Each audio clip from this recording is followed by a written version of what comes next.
১৯৯০-এর দশকের শেষ দিকে ছাত্রলীগের রাজনীতির মধ্য দিয়ে উত্থান ঘটে মোনাফ শিকদারের। একসময় কক্সবাজার জেলা ছাত্রলীগের সহ সভাপতি ছিলেন মোনাফ। পরে যুবলীগে যোগ দিয়ে জেলার রাজনীতিতে প্রভাবশালী হয়ে ওঠে। রাজনীতি যেন তাকে দিয়ে দেয় এক অদৃশ্য আলাদিনের চেরাগ, যার আলোয় রাতারাতি বদলে যায় তার জীবন। মাত্র কয়েক বছরের মধ্যেই গড়ে তোলেন কোটি টাকার বাড়ি, দামি গাড়ি আর অস্ত্রধারী নিজস্ব সন্ত্রাসী বাহিনী।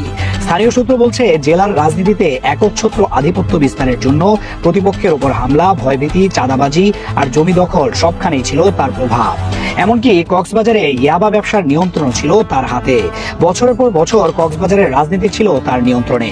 তাকে ঘিরে গড়ে ওঠে এক ভয়ঙ্কর ভয় সাম্রাজ্য, যেখানে তার নাম উচ্চারণেই থেমে যেত কণ্ঠ। পর্যটনের শহর কক্সবাজারে তখন চলতো তার একচ্ছত্র আধিপত্য। হোটেল মোটেল থেকে শুরু করে ব্যবসা প্রতিষ্ঠান সবখানেই চলতো মোনাফ শিকদারের প্রভাব।